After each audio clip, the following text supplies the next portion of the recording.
Hello and welcome to Leeroy Gaming, where today we are continuing our playthrough of the life and suffering of Sir Brante, or Sir, shall we say, Sir Leeroy.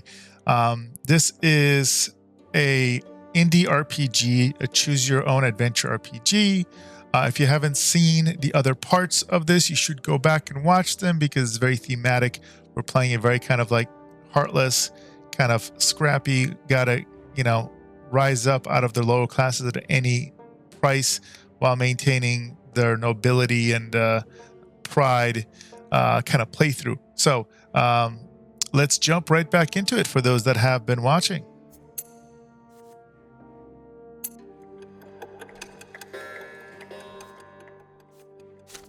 As we enter the end of adolescence. Last night was your final night at home. The carriage is now waiting at the gate, ready to take you to the capital. Clip-clopping of the idle hooves against the cobblestones count the seconds before your departure. Take one more look at your parents' house and recall your childhood spent there in the nearby yards at your school and on the winding streets of Anazati. You clashed with the greater world around you and survived. You felt a tingle of emotion for the first time. You were taught by the school on the streets. You explored the city of your birth and learned something of its past. You witnessed firsthand events that will be remembered by history for all time. All of this is yours now, forever. You saw death, lesser death followed by rebirth, and the true death that takes and never gives back. You saw death lying in wait to strike the unaware, like a beast stalking its prey. You saw grandfather's angry grimace lit by the flickering fire of the lamp, the Arctic's cavalry trampling those who stood in their way, and your older brother's bloodied sword slicing through the air. Death has followed you from a very young age. And yet you live on. You have a friend who has been by your side all these years. Thomas taught you many things. How to take a hit, how to keep your word, and how to remain true to your own self. Now Thomas is walking to the same carriage as you with a heavy bag slung over his shoulder. Your friend will remain your companion for the time being. Ahead of you is a long trip toward the capital and adulthood. For the first time, you will be away from your family and home. What awaits you in the future?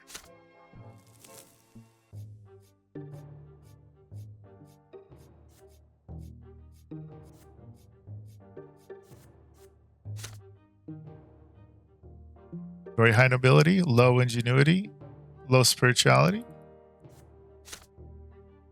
moderate willpower, and we've died twice.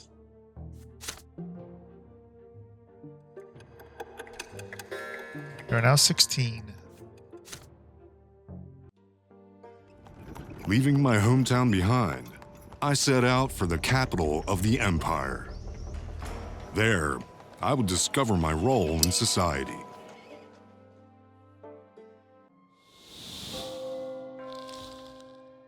Did not expect them to sound that way. Chapter 3, Youth.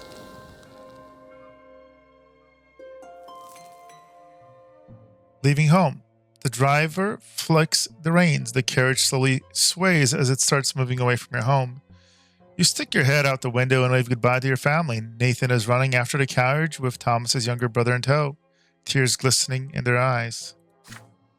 It hurts to leave your home behind. Ahead lies Eterna, the imperial capital. You have often read about it and heard stories from Father and Stephen. It is a city that surpasses Anazati enormously in terms of size, age, wealth, and beauty. But what is it really like? What kind of life awaits you there? What will you learn there, and where will your actions take you? Past the old walls of Anazati, somewhere within them is the old fortress you and Thomas built together out of old wooden planks, now left to the care of your younger brothers. You two are adults now. Perhaps your fortress will crumble, now abandoned, or perhaps your brother will continue what you started. Who knows? You look down at your hands, knuckles covered in scars from the street antics, fingers stained with ink. Mother gave you a cross to wear away from home, and now you can feel its warmth against your chest. Your family counts on you, even though they all wish a different future for you. But they are behind you now, in Anazade. From this point on, only you will decide which road you will take. This is the journey you prepared for throughout your entire childhood. Ahead of you lie many years in the capital, years that will determine your fate and your place in society.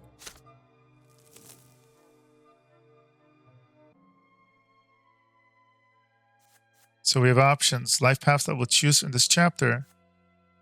Path of the Lotless, if we remain a commoner. Path of the Priest. Ooh, this is the big stuff that's happening, guys. Path of the Nobleman. Ooh, we already got two. Two elements. Conditions. We need to diplomacy or valor. Or you can meet your true death. Man. Whew. So if you die 4 times or accept true death, so things can get pretty nasty. Events that can happen in your personal life. Alice's rescue. Collapse of the Lotless. Ooh. Secret society. The Lotless can rise up. Bond of friendship. Interesting. Shield the new faith. Shield of the old faith. Victory in the tournament. Very interesting. Well, we shall see what happens. Personal qualities are diplomacy. We're promising. Theology, we're neophytes. Manipulation, we are naive. Valor, we are dangerous and enemy. A dangerous enemy. We're quite eloquent when it comes to speaker, and we are a conspirator when it comes to scheming. Let us continue.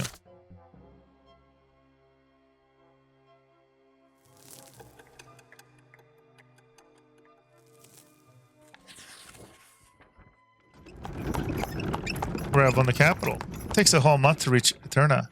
You and Thomas spend a days wagging your chins and staring at the scenery as your carriage makes its way along the road and towards the next province. Soon it crosses from the familiar barren, arid lands of Magra to the stately mountains of Illyria. During one of your many stays at a roadside inn, the two of you even manage to share a whole bottle of strong wine and keep it a secret from a servant who drives the carriage.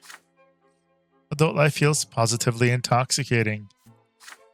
Thomas, soon I tell you, soon we'll be there, and I'll earn my sword as soon as I get accepted into the military academy. You'll see, and then nobody's gonna walk all over me like I'm some commoner. Keep rehearsing everything they taught you in school. Soon you're almost at the end of your long journey. You have left behind the arid rocks of Magra, the mountains of Illyria, and the flooded meadows of Arcnia. Eterna and the capital is right ahead.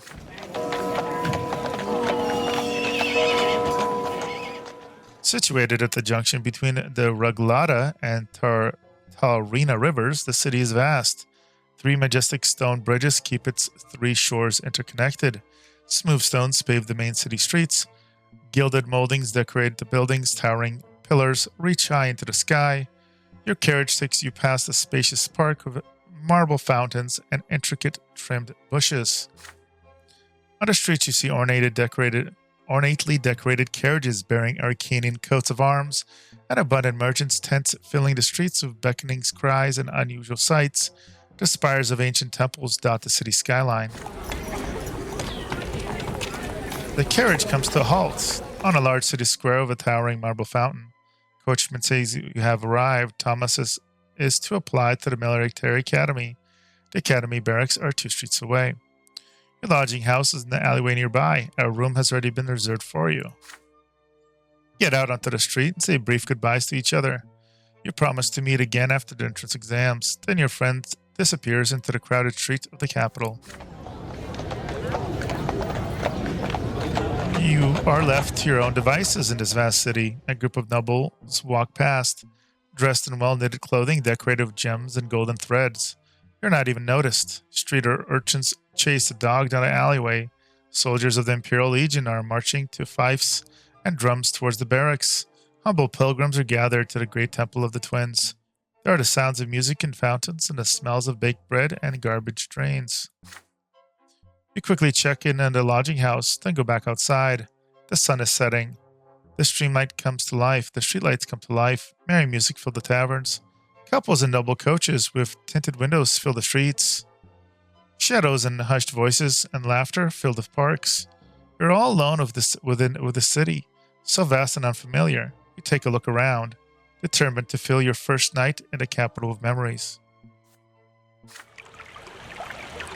You see young nobles gathered by the fountain, talking, making jokes excitedly. One of them keeps glancing at the clock tower. They're about your age. Their clothes are hand-tailored, and 2 of them bear noble swords. They seem to be waiting for something.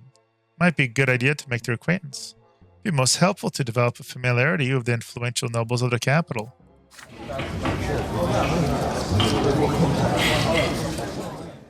Loud music from a large establishment on the corner distracts you for a moment. Servants have just opened the shutters to air out the hall. It seems there will be a gathering inside. People from various estates greet each other as they take their seats. Servant by the door of the establishment hails you. Sir Gert Arkwright will be making a speech about the rights of the common estate. If you wish to listen, you'd better get inside quick. Then you look at the great temple of the twins at the far end of the street. The pillar shines in the evening dust above it. The temple gates are open, and the worshippers are flocking inside. There are too many people for an ordinary service. This must be something important. What do they preach here in the capital? What do they say of the new faith and the teachings of the patriarch Fotis?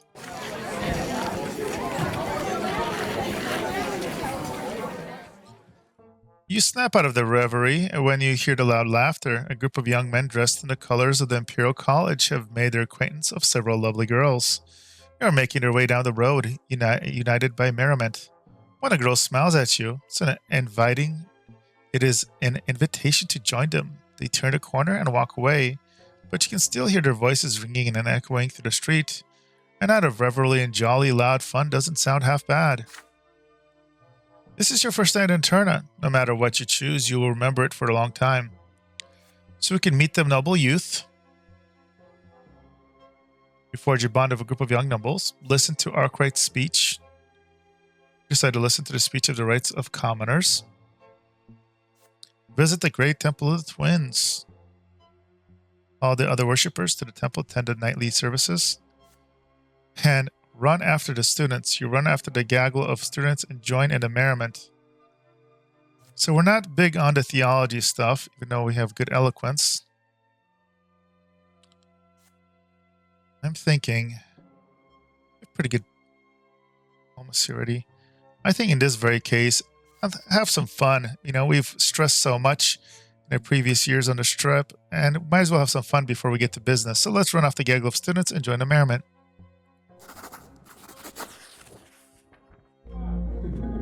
Arrival in the capital. The students' merriment is infectious. You join the group, they're almost your age, maybe 1 or 2 years older. You see so many faces, and soon you are in a tavern somewhere in the city. You don't know so many people at a massive table. So many people, you do not even bother to remember their names now, and the wine, it flows like water. A lively tune is playing in a tavern. A girl just a little bit older than you pulls you off your seat to dance. Her dress is unbuttoned a bit more than it's supposed to be. She smells of wine and honey. You copy your emotions in the dance as your hands clasp her waist. It slides lower of its own accord. She pulls away suddenly and stares into your eyes and then kisses you on the lips. You're startled at first, but soon you respond to the kiss as you pull her soft, supple body even closer to you. You spend all the night dancing, only returning to the table to catch your breath and quench your thirst. The girl keeps embracing you and laughing and pouring even more wine into your glasses. You feel at ease, you feel careless, you feel happy. You do not remember returning to the lodging house. Your head and legs are aching in the morning. You can barely remember the names of last night's companions. After some consideration, you choose to remain in bed for the rest of the new day.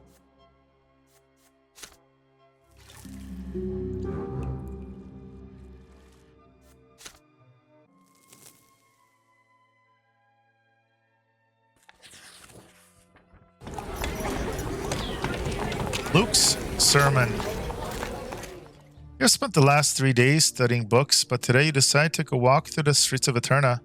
They're full of life as usual. You proceed to the square next to the lodging house. A procession of priests walks through the square. Notice that one of them holds a banner of the new faith, an open book. This is the same banner that was behind Patriarch Fotis on the day of his assassination. The crowd immediately gathers around him. Many people are looking at an icon painting painting on a small pedestal depicting a gray-haired man with glowing green eyes. Recognize that face, the face of the late patriarch Fotis. A man with a thick beard appeared by the iconic painting. His broad shoulders bear a white and gold cloak with the coat of arms of the capital province embroidered on it. He is Luke, patriarch of Archnia. He cast a stern gaze over the crowd. Patriarch Luke, I speak to all who live within the sight of the shining pillar. Exactly 1 year ago we lost Fotis, patriarch of the Magra province, mentor of the new faith. Patriarch Fotis was the first to see the books of Satius for nothing but the words of a man, not the words of the twins themselves. He was the first to tell people to seek the path of the gods in their own hearts instead of blindly following the lots, to seek answers in the lives of the twins and their own hearts rather than the words of priests. Through Patriarch Fotis, we were able to see the truth. Through his death, we saw that his words are not heresy. They are the truth. They used to be obscured by Isitis' eyes.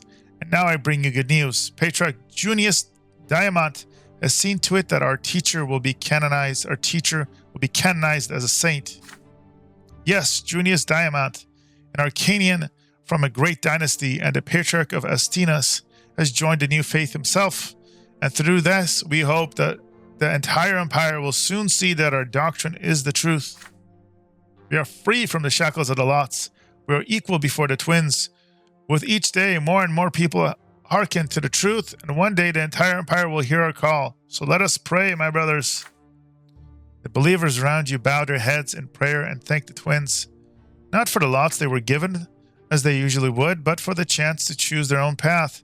Patriarch's sermon is inspired. It compels your hands to meet in a sign of prayer, and it compels your lips to repeat the words of the new faith. Patriarch Luke's sermon forms a candescence, and your heart beats in time with it now. Recall the murder of Patriarch Fotis a year ago. It seems more patriarchs share his doctrine now. The news of Junius Diamant joining the new faith is stunning. If an Arcanian from a great dynasty has sided with Fotis' doctrine and agreed to see everyone as equal under the twins, the new faith must truly be putting down roots. But suddenly, several figures appear by the podium, figures clad in black, with glinting silver on their sides. Inquisitors! They push to the crowd and form a circle around Patriarch Luke. One of these priests rises before the crowd. He is clean-shaven, tall, chiseled features. Everyone falls silent at the sight of him. The Inquisitor speaks with a booming voice that can be heard by all. I am Father Ulrich, in the name of the twins and by my right as an Inquisitor. I order you to turn around and leave. The words you're hearing are full of lies. Patriarch Luke has sent out to poison your hearts and minds, and the Inquisition will not allow this heresy to spread. The only true path in life is in the will of the twins. Life offers us no other choice. You are hereby ordered to disperse at once. Most people leave the square immediately. Few want to get involved in the Inquisition. Some people stay, however, and some even shout angrily, "We want to listen to Luke. He's the Patriarch of Arcania, and he has more to say. Get away from our sermon, old believers. We will not listen to you and your hoary old lies about the lots." Father Ulrich, Inquisitors, bring those who may yet listen back to their lots, and leave the others to the champions of faith. The black-clad Inquisitors ascend from the podium, approach the people who chose to stay. Nothing but their words. They make people stop shouting and start listening. The uproar ceases quickly. They have dissected the crowd, split it into smaller groups, and surrounded each Inquisitor. One of these Inquisitors chose to approach you. He is a humble-looking man of age with a rough haircut. He looks at you straight in the eyes as his lively, soulful voice forces you to listen to his words despite yourself. Jeremiah Haag. My name is Father Jeremiah. I know your thoughts were stirred by Patriarch's words. You're not sure whom to trust. But I teach at the seminary. I have been studying the teachings of the twins my entire life. You can trust me. I know you can hear what I have to say. I see their lights in your eyes, the light of the true faith. Will you listen to my counsel, my son? You feel no malice in the words of Inquisitor Jeremiah, only hope. It is his lot to aid you, to guide you away from the error and set you on the path of true faith. He is a priest, so he should know the truth. Or perhaps the Inquisitor himself is in the wrong. So you can listen to his counsel. You can debate him. Or you can resist him. Interesting. So we can argue against the Inquisitor and in favor of the new faith. I don't think we're definitely in favor of the new faith. We're also not really religious. So you refuse to be ordered around by him. It is not the clergy's place to give orders. And that is what we're going to do.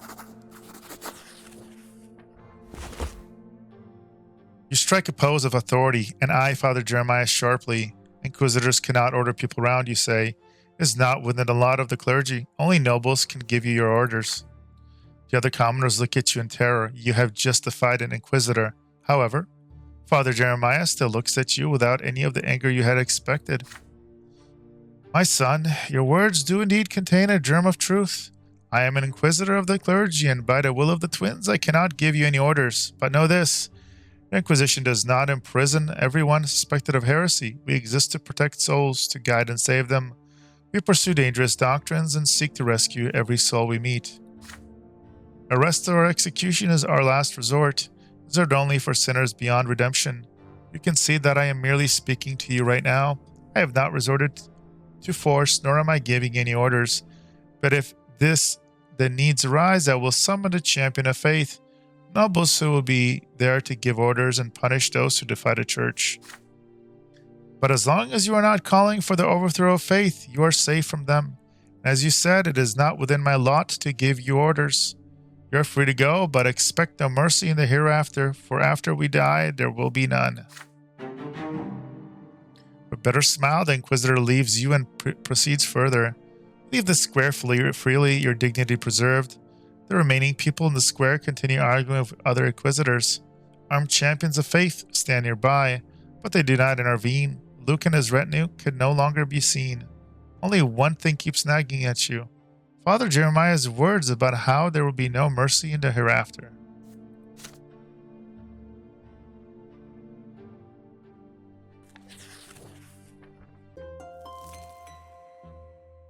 Year 1134, Fall, the advance of the new faith. Patriarch Luke's sermon have converted many commoners and nobles of the mantle of the new faith. There are now several temples of Interna that follow the new canons of Luke's blessing. This has led to no small amount of anger amongst the followers of the old faith. Two mighty bishops of the church lead the new faith. One of them is Luke, the patriarch of Archnia himself, spiritual mentor of the capital province. He preaches all across Archnia, his every sermon adding to the new faith's flock. The other leader of the new faith is Patriarch Junius Diamant. Hailing from a great Arcanian dynasty, he is the de facto ruler of Astinia province. Adored by his subject, he has founded the Holy Order Nanu. Junius Diamant rarely preaches, but people believe that Astinian Patriarch attends to the needs of all who convert to the new faith. This schism within the church is growing. The split is further the divide between the commoners and the nobles, though thankfully there has been no direct conflict as of yet. But it has become clear that there is no way to stop the steady advance of the new faith. Born from the death of Patriarch Fotis, it grows stronger by the day.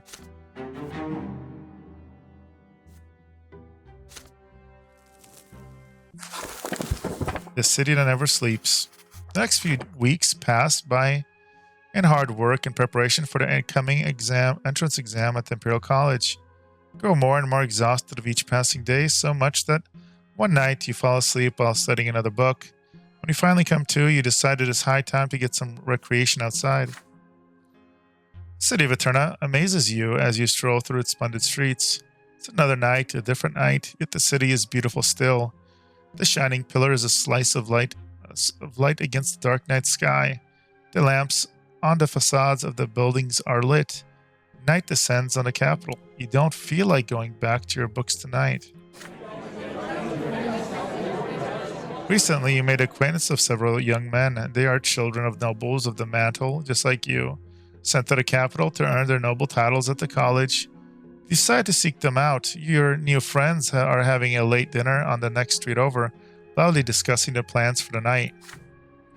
Some speak eagerly of a dueling club where you can see the most skilled and ardent duelers of the Empire doing what they do best. I've never seen professional duelers fight. It must be far more exciting than father's fencing lessons, or that fight in that ruins of Anazade. If luck favors you, perhaps you can even make useful contacts among the noble families in the capital. The others try to convince the rest to take a trip to the certain secret salon. The establishment is expecting a guest tonight, they say, a young lady who speaks about the true state of affairs in the Empire. There are many questions about the nature of the place and an identity of the mysterious speaker, but the young men have only one answer. They are forbidden to speak about this outside the club. However, they can take you there as long as you aren't afraid to learn a dangerous truth. There are others still drinking their fill of wine rather than eating. Fencing, they say. Speech is nonsense. The place you ought to go tonight, they claim, is the Marcanian Society, a gathering for those common estate but uncommon opinions that offers pleasures for everyone. Pleasures of the palate, pleasures of drink, pleasures of the flesh. Is this not heresy and a crime? Perhaps. And yet, some of your newfound friends are eager to go there. In the end, your group splits into 3 to spend the night as they see fit. What will it be? A contest featuring the best fencers in Turna, establishment both mysterious and dangerous, or an encounter of people who defy their lot with audacity? You weigh your options, and there is no weighing here. We know it's all about the dueling club, guys. Yeah, no. Here we go. Max Valor activated. You march down the street towards the dueling club, which is located in a manor house decorated rather modestly on the outside but lavishly on the inside. One of your newfound friends nods to the servants. They let you in. Rooms are stuffy, noisy, and filled with tobacco smoke. The sitting room is enormous. In the center is an arena, a circle of wooden railings. 2 young nobles are fighting there already. You take a glass of wine from a servant and watch the fight from one of the many soft chairs. Cannot bear a sword yet, but nobody says you cannot watch. As soon as a dueler is wounded, the fight ends, but the way they fight still makes the audience gasp and scream in awe. When a dueler is too slow to dodge, the duel ends with a bright red line cut through his sweat-soaked white shirt. The thin fencing swords cut through the air so quickly, you only see glints of flashing steel, like lightning in a storm. You do your best to remember all the feints and tricks you see tonight. They will come in handy when you earn your own sword. But then a tall Arcanian enters the room. He barges in from behind you and leaps in the arena between the 2 fencers, thus ending the duel. He bears the coat of arms of a griffin. This Arcanian hails from the great dynasty of Orgriff. The Arcanian's voice booms as he challenges everyone in the audience to a duel. He sneers smugly. If you consider yourself nobles, then how about you face an Arcanian lord in honorable combat? No one moves. No one dares to step forth. A duel with an Arcanian is suicide, especially if that Arcanian hails from one of the greatest dynasties. Such a duel will end with a lesser death at best, or with a true death through trial and execution at worst. Everyone knows the punishment for spilling blue blood, and so everyone remains silent. The Arcanian grins. So humans are cowards, he says. Will never be true nobles if you're never ready to risk a lesser death.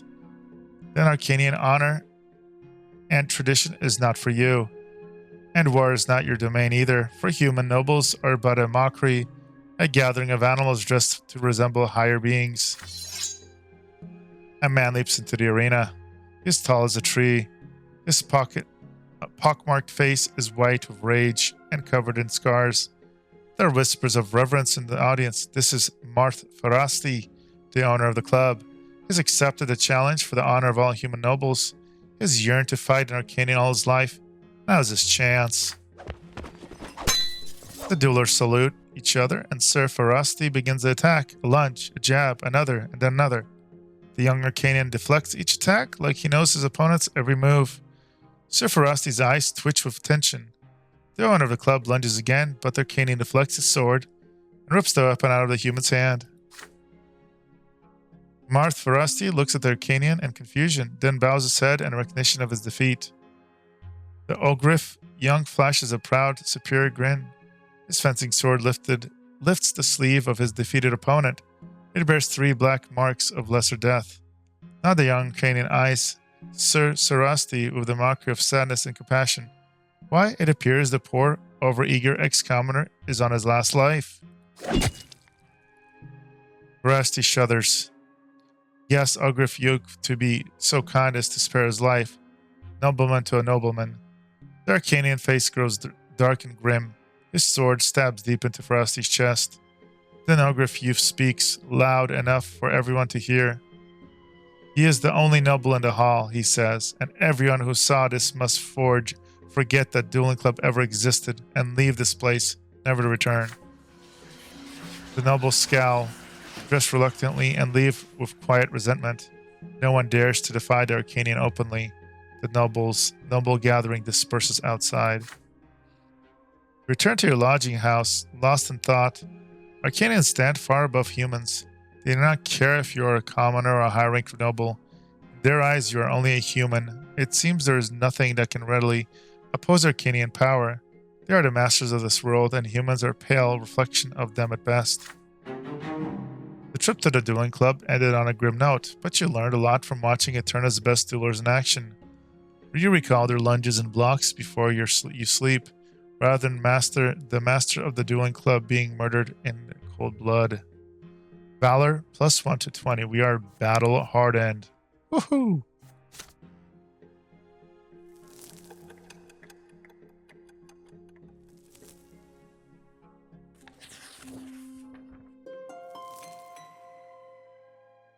All right.